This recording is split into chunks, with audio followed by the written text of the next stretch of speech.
someone gets a phishing email, they send you a malicious link, you convince the end user that you're a good person, that you are who you say you are, and that you're trying to do this good thing. Maybe you pose as someone that they often do business with. They click a link, they input their credentials, bam, they're in, right? Now, once they're in, that's that first step. Someone clicks a link for a phishing email. Now they're in. The attacker's in.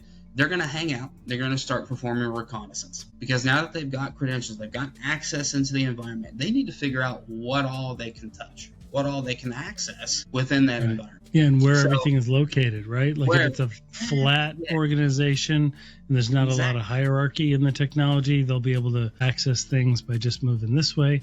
Sometimes if they're going to launch things like ransomware, they have to escalate privileges to the admin level, super admin level, so that way they could launch down. Works like that, right? Exactly right. And somewhere between them performing that reconnaissance is when we start moving into lateral movement. When they've discovered where all they can go to, then they start actually pivoting within the network, within the environment, accessing those critical assets, maybe gaining access to other privileged accounts potentially.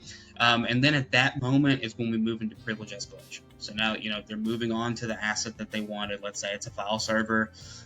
They've got, there's financial documents on there.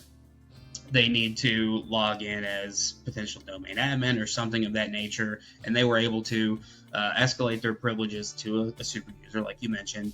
And now they have full access. They've got full keys of the kingdom to the files on that server, or even to the whole environment at this point.